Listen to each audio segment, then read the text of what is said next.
그렇죠? 예. 오늘은 갈라디아서 6장 끝까지 보지 않고 두 절을 남겨두고 다음 주에 갈라디아서가 끝날 것 같아요. 오늘 16절까지 보면서 결코 자랑할 것이 없으니라는 말씀의 제목으로 나누기를 원합니다. 이제 어느덧 갈라디아서 말씀이 막바지에 다다랐습니다. 계속해서 율법과 바울이 전한 그리스도의 복음에 대한 논쟁 속에서 사도 바울이 다시 한번 갈라디아 지역의 교회 성도들에게 이 복음의 귀함을 전하고 있는 것이죠. 그 중에서 오늘 마무리하는 격으로 전하는 메시지가 결코 우리에게 자랑할 것이 없다라는 대명제를 전해주고 있습니다. 그 앞에 수식은 뭐죠? 십자가 외에는 십자가는 곧 복음을 나타내죠. 복음 외에는 우리가 자랑할 것이 없다라는 주제로, 그렇다면 우리의 이 자랑이 구체적으로 무슨 자랑인지, 그리고 우리의 삶에 어떤 자랑을 하고 살아가는지 생각해보는 시간이 되기를 원합니다. 아무래도 이 자랑이라는 단어를 많이 쓸 텐데 우리 청년부에도 우리 자랑 자매가 있으세요. 우리 청년부의 자랑인데 우리 청년부의 자랑은 오직 그리스도가 되어야 될 줄 믿습니다. 네. 이 기독교적 이름을 갖고 계신 분들은 설교할 때 좀 힘드신 분들도 있어요. 계속 불려지니까 오늘이 그날입니다.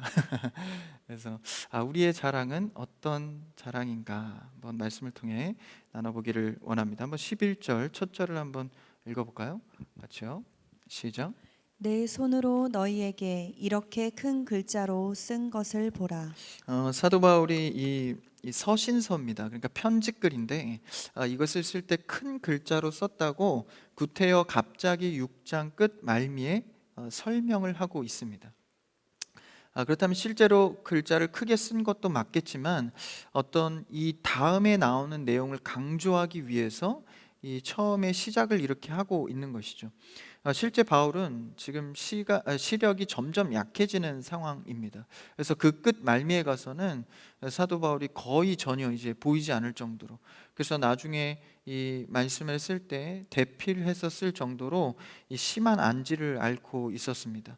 그렇기 때문에 큰 글자로 바울이 쓴다는 어떤 물리적인 시력 때문에 이렇게 쓴 것도 의미가 있지만, 단순히 이것뿐만이 아니라 당시에 큰 글자로 글을 쓸 때는 이제 몇 가지 시대적 정황이 있는데, 중요한 이야기를 하거나 아니면 반복해서 강조하고 싶을 때 서두의 메시지를 큰 글자로 쓰고 시작을 합니다. 그래서 우리도 영어 단어 같은 거 보면 이 대문자를 쓸 때는 좀 중요하거나 앞에 이렇게 쓰지 않습니까? 그래서 강조하기 위함, 그래서 쓰는 여러 가지 기록 방법 중에 하나입니다. 오늘날에는 강조하려면 이렇게 색깔로 하거나 하이라이트를 치거나 하죠. 그렇다면 그 심정은 무엇입니까? 이 메시지를 통해서 정말 이 갈라디아에서 나오는 이 전체 메시지를 함축하면서 정리하면서 간절한 마음으로 호소하고 있는 것이죠. 그럼 이 말미에 와서 무엇을 강조하고자 하는 것인가? 말씀을 이어가 볼까요? 12절 말씀입니다. 12절 시작. 무릇 육체의 모양을 내려 하는 자들이 억지로 너희에게 할례를 받게 함은 그들이 그리스도의 십자가로 말미암아 박해를 면하려 함뿐이라. 무릇 육체의 모양을 내려 하는 자들, 어떤 대상을 말하고 있죠. 이것은 우리가 익히 알기로 겉모양을 신경 쓰는 사람, 육체의 모양을 내려는 자, 이것은 바로 갈라디아 지역 교회의 침투에 들어와 그들이 사도 바울이 전한 복음을 헷갈리게 했던 바로 유대인들을 말합니다. 이 정통 유대인들이었기 때문에 어렸을 적부터 그 모세의 율법을 수여받아서 계속해서 지켰던, 그것이 우리의 삶을 지켜줄 것이라고 믿었던 정통 유대인들의 가르침이었죠. 그 가르침을 통해서 사도 바울이 전한 오직 믿음으로 오직 그리스도라는 복음에 헷갈림을 준 자들입니다. 그들을 어떻게 표현하고 있죠? 다른 말로 12절에 육체의 모양을 내려하는 자들. 그들의 말의 명분은 사실 굉장히 큰 대의를 이루는 것처럼 보였습니다. 율법을 잘 지키면 구원을 얻을 수 있고, 정통의 할례를 받으면 너희의 삶이 하나님께 구원을 받을 수 있다. 근데 그것을 사도 바울은 12절에 뭐라고 평가합니까? 겉모양에 신경 쓰는 사람들, 육체의 모양을 내려는 자에 불과하다 라는 평가로 그들을 지칭하고 있습니다. 그러면서 그러한 자들이 12절을 보십시오. 억지로 너희에게 할례를 받게 함은, 그러니까 할례의 모양을 내는 것만으로는 능력이 없다는 억지라는 거죠.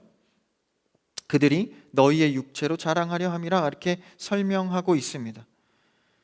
사실 사도 바울이 일찍이 갈라디아 지역에 전한 복음은 매우 단순하고도 명료했습니다. 직설적이었죠. 오직 그리스도의 죽으신 그 십자가의 보혈의 은혜만 의지하고 믿고 신앙으로 고백하면 구원을 얻는다. 그러니까 이신칭이죠. 믿음만 있으면 구원을 얻는 원리. 이것이 사도 바울로부터 넘어가 많은 수많은 종교개혁을 거쳐서 오늘날 우리에게까지 온 신앙 고백입니다. 사도신경에도 나오죠. 우리가 오직 믿음으로만 구원을 받는 것, 이 단순하고 명료한 메시지, 복음의 메시지가 갈라디아 지역에 전해지고 부흥하고 그들이 뜨거운 감동의 은혜를 받았는데, 정통 유대인으로부터 할례를 받아야 한다는 이 헷갈린 잘못된 가르침 때문에 그들이 흔들려하고 있었다라는 것이죠. 이 갈등 속에서 오늘 결론 부분에 도달하여서 오직 그리스도 외에는 우리의 공로가 아니고 할례와 같은 표식, 내가 무언가를 했다, 교회에서 열심히 내가 섬겼어, 예배도 출석했어, 그런 표식으로 구원을 얻는 것이 아니라 우리의 공로가 전혀 아니요 오직 예수 그리스도를 믿는 믿음으로. 그러니까 여러분이 하는 모든 신앙의 행위는요, 그리스도를 믿는 결과값입니다. 그러니까 그 결과값을 반대로 조건부로 걸면 안 된다라는 것이죠. 예배드리고 봉사했으니까 구원을 얻습니까? 내가 선한 일을 했으니까 구원을 얻습니까? 그게 아닙니다. 그리스도를 믿으니 예배를 드리는 겁니다. 그리스도를 믿으니 감사함으로 찬양하고 봉헌하는 것이죠. 그리스도를 믿으니 주님께 찬양하고 예배하는 것입니다. 근데 이것을 반대로 할례와 같은 표식, 율례와 율법을 지키는 것이 구원을 얻는다는 잘못된 가르침 속에 예수님의 십자가의 죽으심을 무의미하게 만든다라고 사도 바울이 결정하고 있습니다. 그럼 그들이 원했던 건 무엇입니까? 십자가 때문에 받는 박해들. 그러니까 그러니까 예수 그리스도를 믿는다는 것은 이 로마인들에게는 굉장히 치욕적인 거예요. 왜냐하면 만약에 그리스도가 하나님의 진짜 아들이라고 생각한다면 로마인들이 뭘 했죠? 그리스도를 어쨌든 못 박는데 결정적인 공헌을 하지 않았습니까? 예수님을 못 박는데 로마가 결정했기 때문에 신을 못 박은 꼴이 되는 거예요. 로마가 그리스도를 신으로 추앙하는 그런 유대인들이나 아니면 이방인들에 대해서 당연히 시비를 걸 수밖에 없는 것이죠. 로마인뿐이 아닙니다. 유대인들은 어떻습니까? 유대인들도 얼마나 종교 지도자들이 이 그리스도를 얼마나 박해했습니까? 어떻게 하면 그리스도를 잡아 죽일까? 그것만 고민하지 않았습니까? 그런데 십자가에 못 박힌 그가 하나님의 정말 아들이라면 유대인이 얼마나 큰 수치를 벌인 것입니까? 그러니까 유대인들이나 로마인들은 사도 바울이 전하는 복음이 못마땅한 겁니다.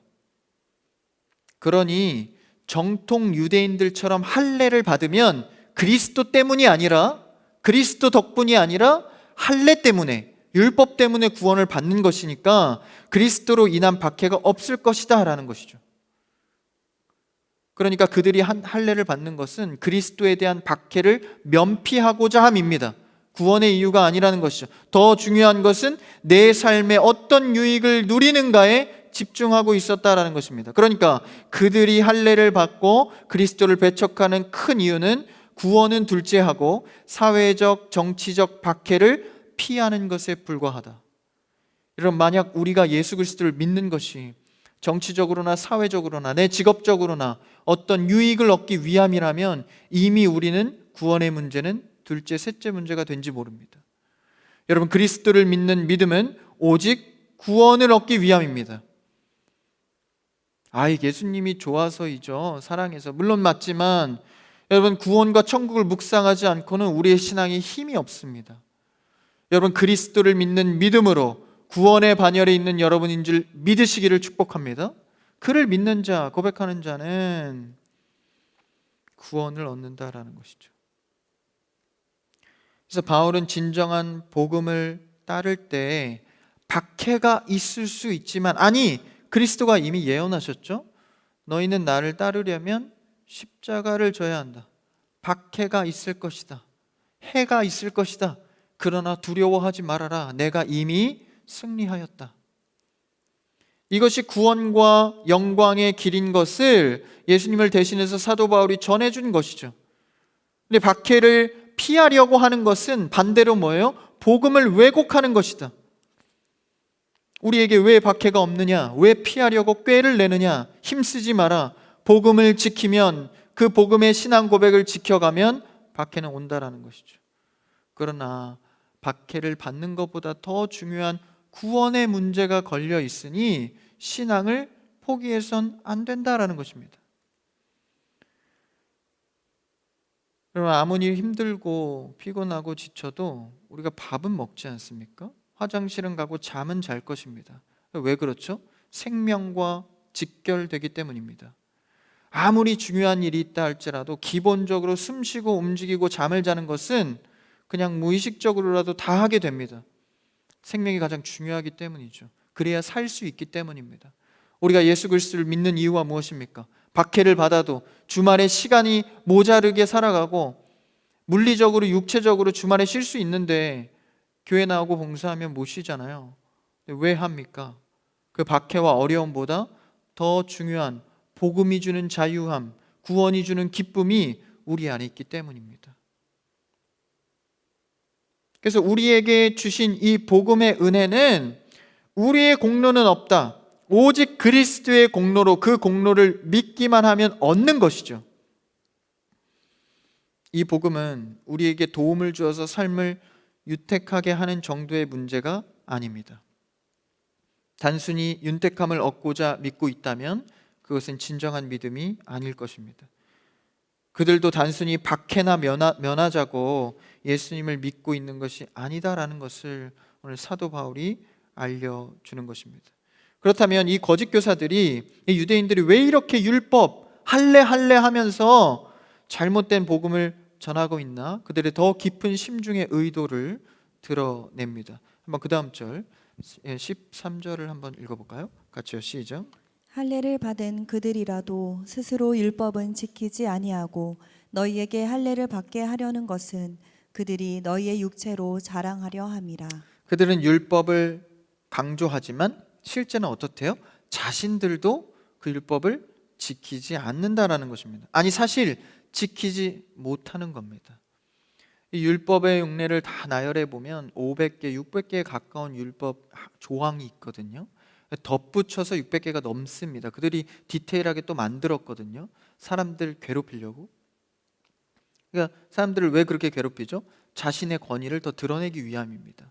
그래서 교회에서도요, 어느 정도만 가르치고 중요한 것은 자기만 갖고 있는 리더십은 좋은 리더십이 아닙니다. 예수님이 뭐라 하셨죠? 너희는 나보다 더 큰 일을 할 거야. 예수님이 다 가르쳐 주잖아요. 그렇죠? 성령 오실 것까지 가르쳐 줍니다.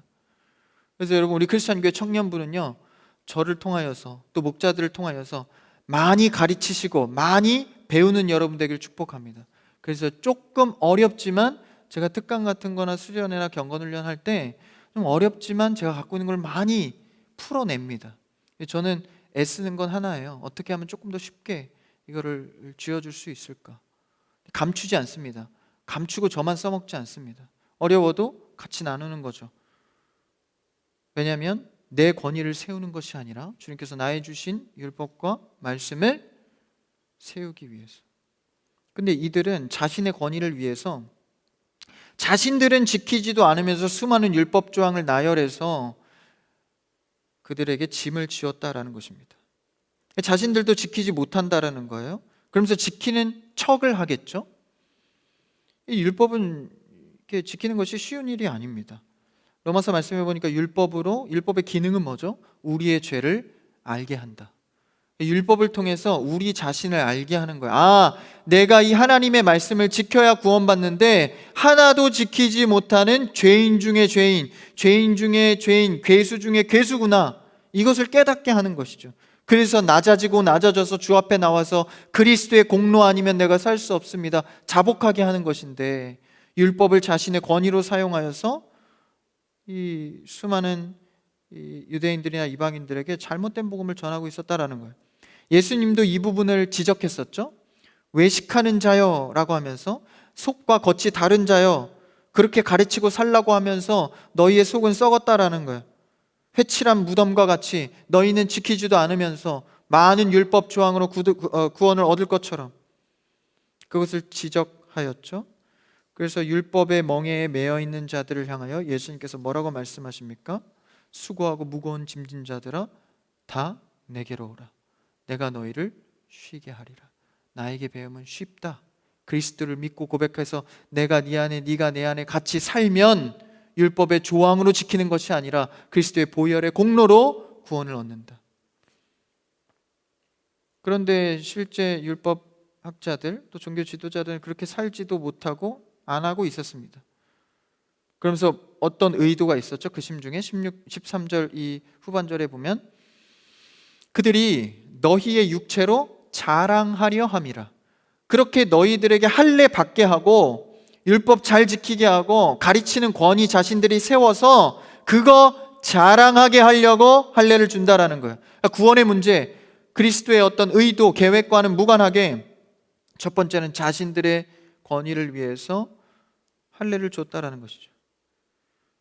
그러니까 어떤 자랑일까요? 이 종교 지도자들이 유대인들이나 이방인들의 할례를 주면, 유대인들에게 할례를 주면, 야, 내가 이만큼의 사람들에게 할례를 줬어, 이만큼의 숫자에게 세례를 줬어, 내가 가르쳤어. 이게 뭡니까?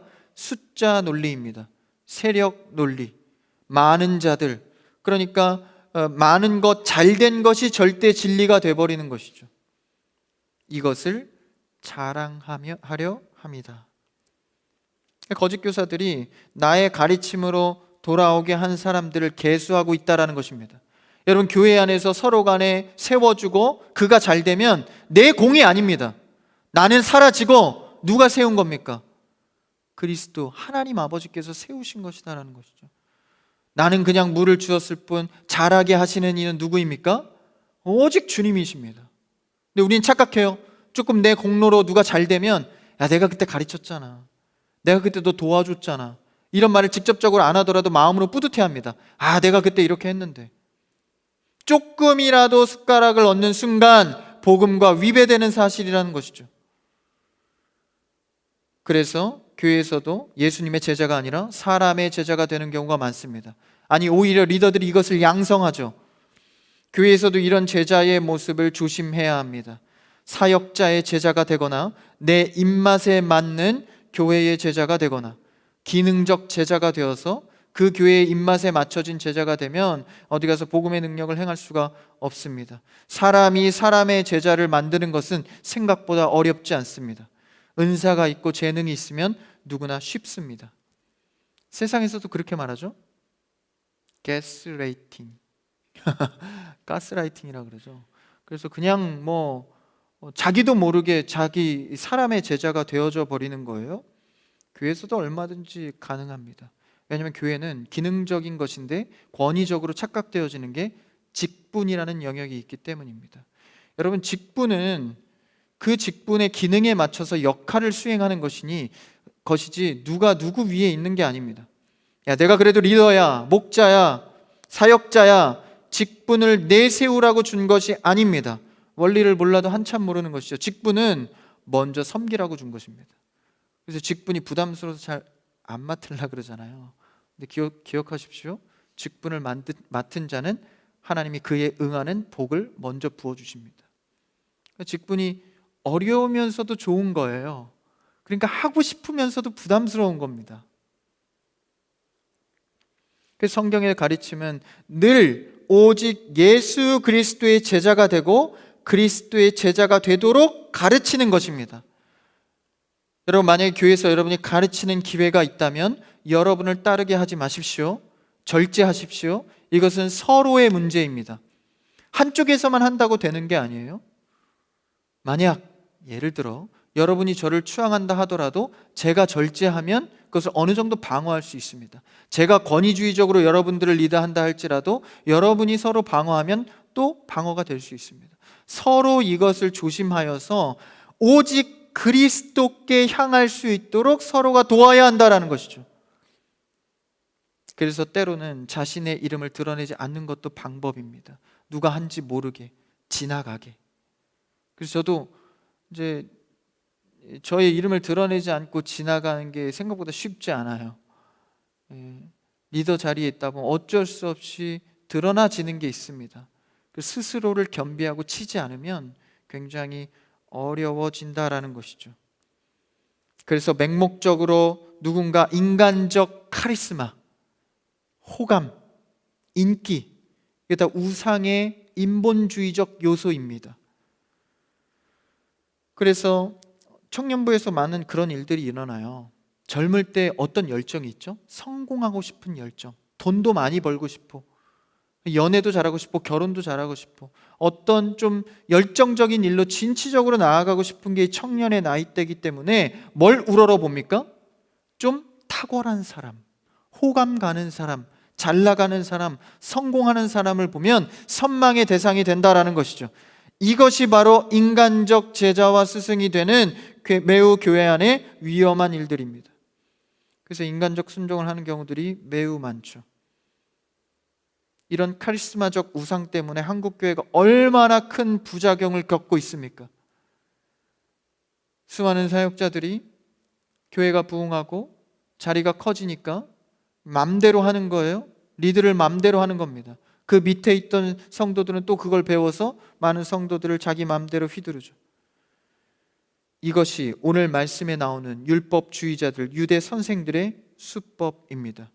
너희들이 할례 받는 것으로 자신들이 자랑하는 요소가 된다라는 거예요. 그러니까 그 성도들은 잘 모르죠. 할례 받으면 구원한다, 좋다 좋다 하지만 그 리더는 위에서 잘못된 교묘한 술수를 갖고 있는, 자기 자랑을 생각하고 있는 거예요. 당시 시대만의 얘기가 아닙니다. 주의 일이다, 하나님께 영광 올려드리는 일이다, 이런 핑계로 얼마나 자신을 많이 드러내는 일을 하고 있습니까? 사실 여러분, 우리는 사회적으로 이제 교육이 돼서 그렇지, 체면이 있고 또 경험이 있어서 그렇지, 인간의 생례는 원래 자랑하지 못해서 안달난 죄인일 뿐입니다. 정말 하나님을 높이고 있습니까? 정말 하나님만 자랑하고 있습니까? 여러분, 우리의 말을 보십시오. 대화를 보십시오. 내 이야기의 전부 아니면 대체적으로요, 다 내 얘기입니다. 여러분의 대화체를 보십시오. 다 내 얘기예요. 그러면서 겸손한 척 내 얘기를 하지만 조금 돌아서 가보면 결국 내 자랑하고 있는 경우가 굉장히 많습니다. 날이 갈수록 이런 스킬들은 더 능숙해지고 교묘해져서 사람들도 모르게끔 내 자랑을 하고 있을 뿐입니다. 저는 안 그런데요, 성격적으로 그렇지 않습니다. 그 정도는 아닙니다. 여러분, 죄인된 우리는 누구나 자유할 수 없습니다. 많이 얻게 되고 갖게 되고 어느 정도 자리를 갖게 되면 누구나 이렇게 변질될 수 있다라는 것이죠. 본성 속에 그 죄인의 속성이 있다라는 것입니다. 아무리 하나님께서 하셨습니다, 감사합니다 고백해도 그 일정과 결과에 내 티끌에 어떤 의지가 들어가 있다면 자신의 이름을 달기 위해서, 얹어버리기 위해서 드러낸다라는 것이죠. 이것은 십자가의 속성과 완전히 대치되는 모습입니다. 예수님 사역에서 잘 알 수 있죠. 예수님께서 기적을 행하니까 수많은 군중들이 몰립니다. 나도 좀 나아보자, 나도 좀 잘 살아보자, 저분의 손만 닿으면, 저분의 말씀만 들으면 모두 다 회복되고 잘 살더라. 수많은 인파들이 모입니다. 그때 여러분, 예수님이 쫙 기적 계속 보여주면서 나를 따라라 하면 뭐 로마가 문제입니까? 세계를 전체적으로 자신의 군림하게 놔줄 수 있죠. 근데 그거 하지 않습니다. 산으로 가서 기도하시죠. 보이지 않고 없어지십니다. 그럼 뭐를 위해서 갑니까? 모든 인류를 위해서 십자가의 길을 위해 가십니다. 그런데 우리는 십자가의 길을 간다고 해놓고 이런 속성과 완전히 대치되는 모습으로 살아가고 있는지 모릅니다. 그래서 사도 바울은 강조하며 14절에 이렇게 못 받고 있습니다. 한번 14절을 읽어볼까요? 14절 시작. 그러나 내게는 우리 주 예수 그리스도의 십자가 외에 결코 자랑할 것이 없으니 그리스도로 말미암아 세상이 나를 대하여 십자가에 못 박히고 내가 또한 세상을 대하여 그러하니라. 바울이 결정하죠. 십자가 외에는 자랑할 것이 없다. 이게 오늘 말씀의 대명제입니다. 십자가 외에는 자랑할 것이 없다. 이 문장을 우리가 잘 이해해야 하는데 이것을 이렇게 이해하면 안 돼요. 많은 자랑거리 중에 뭐 외모, 지식, 학벌, 스펙, 나이도 자랑할 수 있겠죠. 집안, 여러 가지 자랑거리들 중에 십자가를 자랑한다라고 하는 것이 아닙니다. 모든 것을 내가 보니까 신앙의 눈으로 그리스도를 따르다 보니까 외모, 지식, 학벌, 스펙, 나이 이런 게 아무것도 아니더라. 자랑한 것 중에 제일 큰 자랑은 십자가다가 아니라 나의 자랑거리가 아니다. 십자가 외에는 자랑거리가 아니라는 것을 깨달았다라는 뜻입니다. 여러분, 자랑 중에 자랑이 십자가가 아니라 모든 것이 자랑이 안 되는 거예요. 아, 소용없구나. 이것이 나를 책임져 주지 못하는구나. 모든 것을 보니 아무것도 아니구나. 정말 내 인생의 어떤 시기를 지나고 있든지 없을 때나 있을 때나 흥할 때나 망할 때나 내 주인이 오직 예수 그리스도가 되셔서 오직 그리스도만 감사하여 자랑이라고 말할 수 있으십니까? 오히려 없을 때가 더 괜찮은 것 같아요. 자랑할 것이 많이 없을 때, 그때 주님밖에 없습니다. 다 필요 없습니다. 뭘 필요 없어? 없으니까 필요 없지. 있어 보면 필요하군요. 필요하군요. 여러분, 저는 혼자 살면서 건조기 따위는 필요 없는 줄 알았습니다. 세탁기 사면서 싸게 해준다길래 샀어요. 같이 세트로. 어떻게 그 전에 내가 살았는가? 건조기 없이. 건조기 없이 한 30년 살았거든요. 탁탁 털어서 말리고 뜨고, 그거 털어야 돼요. 안 털면 다 구겨지거든요. 빨래 건조대 접고 피고 나중에 에라 모르겠다 방바닥에 널고. 그렇죠? 건조기를 써보니 신세계입니다. 그죠? 어찌 살았는가? 없을 때는 몰라요. 그냥 감사해요. 다 괜찮아요. 없으니까. 있어 보면 자랑거리가 된다라는 것입니다. 그 유혹을 어떻게 이길 거냐라는 것이죠. 여러분, 어떻게 이길 겁니까? 여러분, 없다고 계속 없나요? 언젠간 채워집니다. 결혼 못한다고 계속 못하나요? 언젠가 합니다. 믿으시면 아멘. 믿음으로 기도하십시오. 뭐 직장 문제, 학업 문제, 돈의 문제, 뭐 없을 때만 있습니까? 있을 때도 있겠죠. 그럼 그때 흥할 때 어떻게 처리하시겠습니까? 그때 다르면 안 된다라는 거예요. 이것을 내가 고백하고 자랑하는 순간 우리는 복음이 주는 자유함을 누리며 살아갈 수 없습니다. 자랑하는 순간. 그럼 어떻게 해야 돼요? 우리가 있으나 없으나 주님이 나의 주인인 것을 날마다 인식하며 살아가야 합니다. 천지의 만물의 주관자 되신 하나님, 오늘도 나를 이끄시니 내 결정과 내 모든 결과는 주님께 달려 있습니다. 날마다 노래해야 돼요. 매일매일 인식해야 합니다. 여러분, 많이 갖게 되면, 하나님이 복 주시면 성경 인물들을 보십시오. 그때 다 달라집니다. 마음이 잘할 것 같죠. 때로는 서원 기도도 해요. 주님, 이거 주시면 제가 열심히 하겠습니다.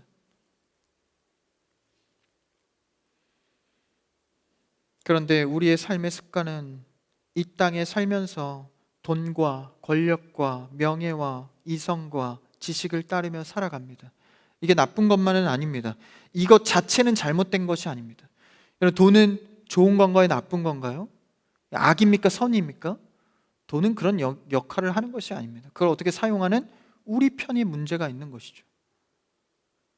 우리는 주님이 주인이시라고 하면서 동시에 이 땅에 발을 딛고 살아가기 때문에 죄인의 몸으로 이런 잘못된 그리친 복음을 행할 때가 있습니다.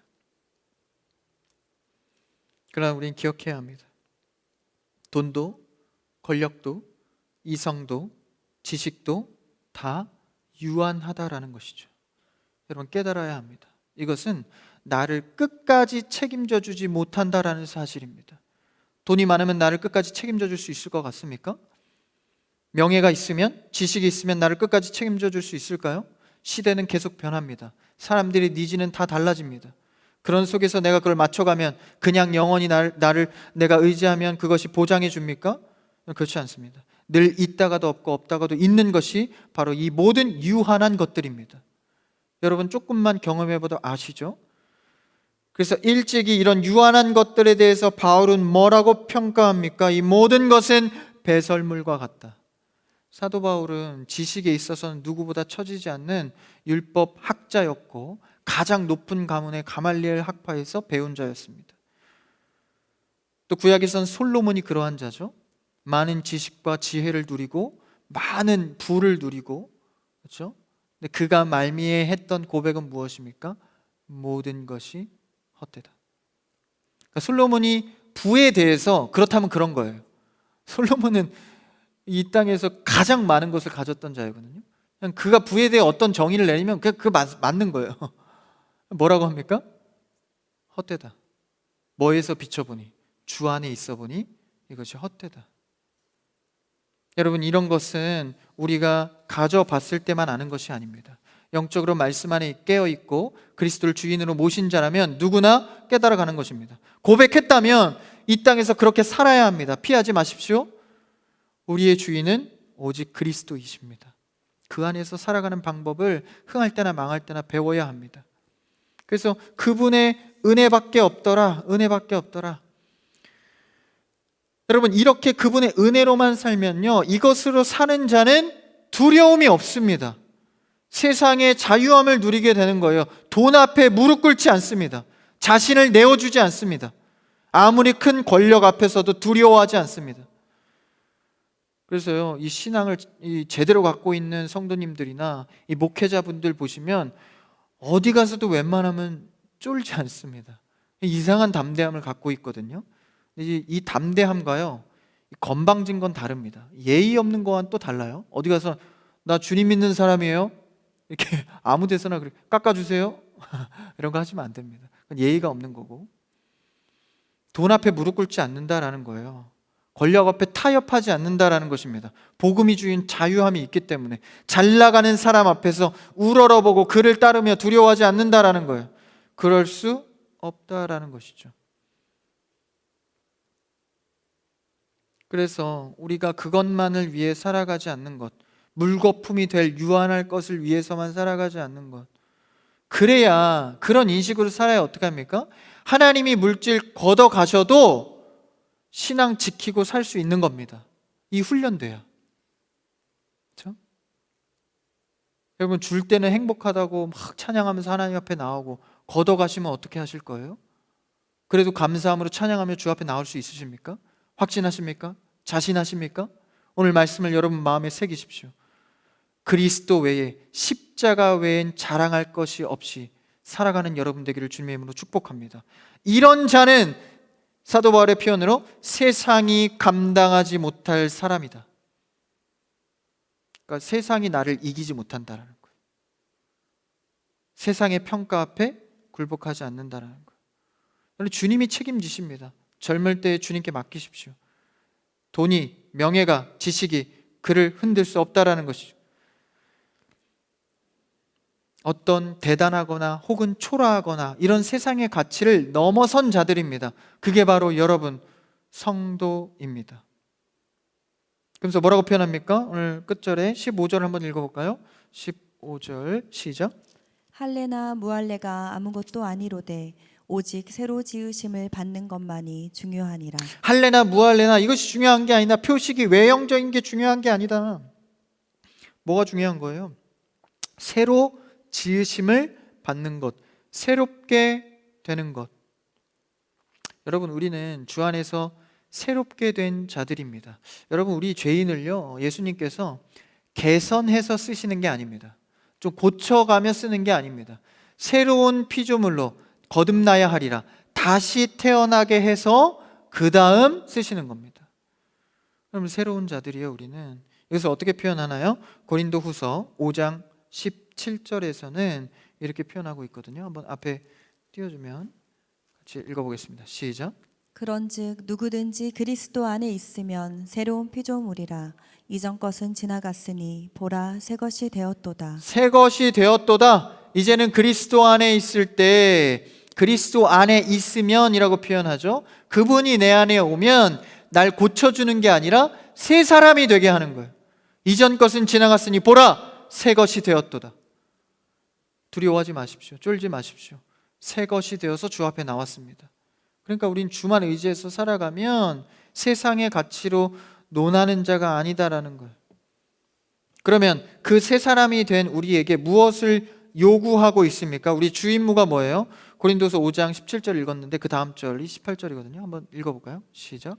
모든 것이 하나님께로서 났으며 그가 그리스도로 말미암아 우리를 자기와 화목하게 하시고 또 우리에게 화목하게 하는 직분을 주셨으니. 그들에게 뭘 줬어요? 새 사람이 된 것은 우리를 자기와 화목하게 하셨다. 그러니까 그리스도를 통하여서요 하나님과 하나 된 거예요. 이제 만날 수 있는 겁니다. 우리가 하나님과 화목을 이루었으니 우리에게 화목하게 하는 직분을 주셨다라는 거예요. 우리의 주 임무가 뭡니까? 하나님과 우리가 화목하게 되었듯이 이웃을 사랑하고 형제를 사랑하고 그들이 하나님과 화목해질 수 있도록 복음을 전하는 일입니다. 이것이 바로 우리의 주 임무입니다. 그러니까 여러분이 교회 안에서나 삶의 현장에서 가정에서 하나님의 화목을 이루어야 합니다. 이것이 바로 우리가 새롭게 된 자들, 복음의 자유함으로 두려움이 없는 자들이 행해야 할 일인 것이죠. 그래서 갈라디아서에서 뭐 강조했죠? 성품, 성령의 9가지 열매, 사랑, 희락, 화평, 오래 참음, 자비, 양성, 충성, 온유, 절제, 사람 간의 인성에 대한 문제, 하나님과의 성품의 문제, 그리스도의 성품을 따라가는 자, 그 성품을 통해서 화목해 하는 것, 이것이 우리의 주 임무다라는 것이죠. 여러분, 우리는 십자가 외에 자랑할 것이 없는 자임을 믿습니다. 그러한 자들의 주 임무는 뭐라는 거예요? 화목해 하는, 새로운 피조물로서 화목해 하는 역할을 하는 겁니다. 그것을 좀 고상하게 표현해서 경건훈련의 주제처럼 성화라고 표현합니다. 내가 그리스도의 성품을 닮아서 화목하게 되어져 가는 것. 여러분, 우리는 나의 자랑이 아니라 십자가의 복음의 자유함과 자랑으로 내 마음의 성령의 성품이 늘 자라가고 어딜 가서든지 내가 하나님과 화목하게 되었듯 화목의 평강을 이루어가는 다 여러분 청년의 때가 되시기를 주님의 이름으로 축복합니다.